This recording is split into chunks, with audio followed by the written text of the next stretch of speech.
they posted the photo of the beheaded soldier on the Instagram page and sent this message to the mother and the brother of this soldier.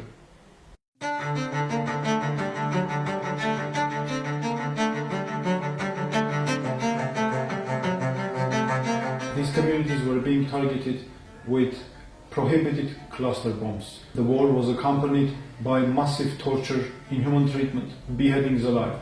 Schools, kindergartens were targeted deliberately by the Azerbaijani armed forces. Civilians had to leave their places and to find bunkers or places to live. More than 100,000 civilians became internally displaced. They had to leave their communities. Very often people had to separate from their families.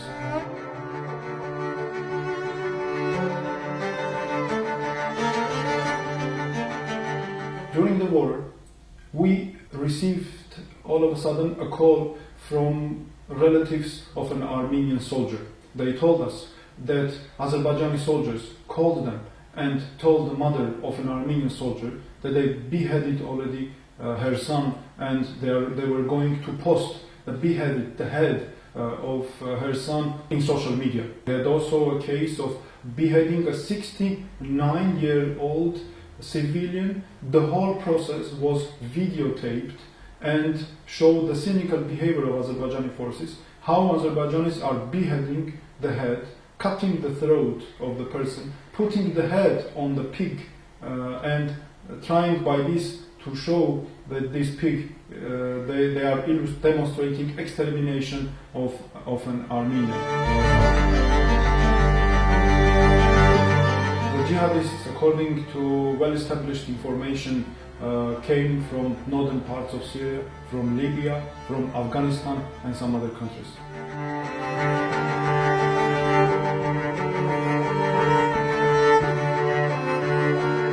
Azerbaijani authorities continue keeping Armenian captives and prisoners of war in Azerbaijan unlawfully.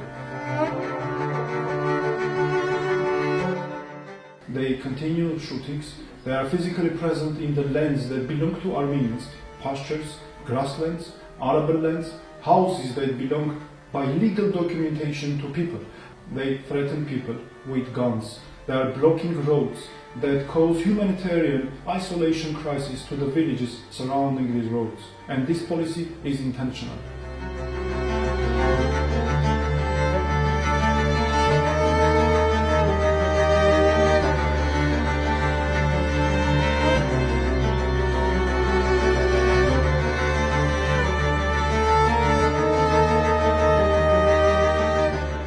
In France, during the war, there were attacks against Armenians, hate crimes, which causes difficulties, human rights tensions and threats to the democracy of these countries. What I expect as the human rights defender of my country, that France, other countries, they do push the idea and the agenda of removing these soldiers, eliminating threat to lives and security of our people.